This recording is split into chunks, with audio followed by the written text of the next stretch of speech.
John was working late in the office one night when he decided to take the elevator down to the parking garage. He was the only one in the elevator. The elevator started to descend, but then it suddenly stopped. John was trapped. John pressed the call button, but no one answered. He pounded on the elevator doors, but no one came. John started to panic. He didn't know what to do. After a few minutes, John heard a noise. It was a scratching sound coming from the top of the elevator. John looked up and saw a pair of red eyes staring down at him. The eyes belonged to a creature. It was tall and thin, with pale skin and long black hair. The creature had sharp teeth and claws. John screamed. The creature leaped down from the top of the elevator and landed in front of him. John tried to run, but the creature blocked his path. The creature raised its claws and lunged at John. John closed his eyes and waited for the end. But the end never came.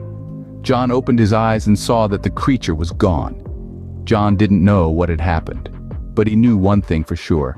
He was not alone. John pressed the call button again, and this time someone answered. "Help!" John shouted. "I'm trapped in the elevator." A few minutes later, the elevator doors opened and John's boss, Mr. Smith, was standing there. "John, are you okay?" Mr. Smith asked. John shook his head. "I saw something," he said. "Something in the elevator." Mr. Smith looked at John skeptically. "What did you see?" he asked. "I don't know," John said. "It was a creature. It had sharp teeth and claws." Mr. Smith sighed. "John, I think you're just imagining things," he said. "It's been a long day. You're probably just tired." John didn't believe him. He knew what he had seen. John walked out of the elevator and into the parking garage.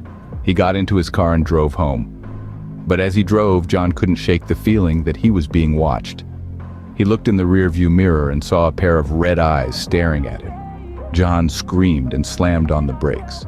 He turned around to look, but the eyes were gone. John took a deep breath and tried to calm down. He told himself that he was just imagining things, but he knew that he wasn't. The creature was real, and it was coming for him.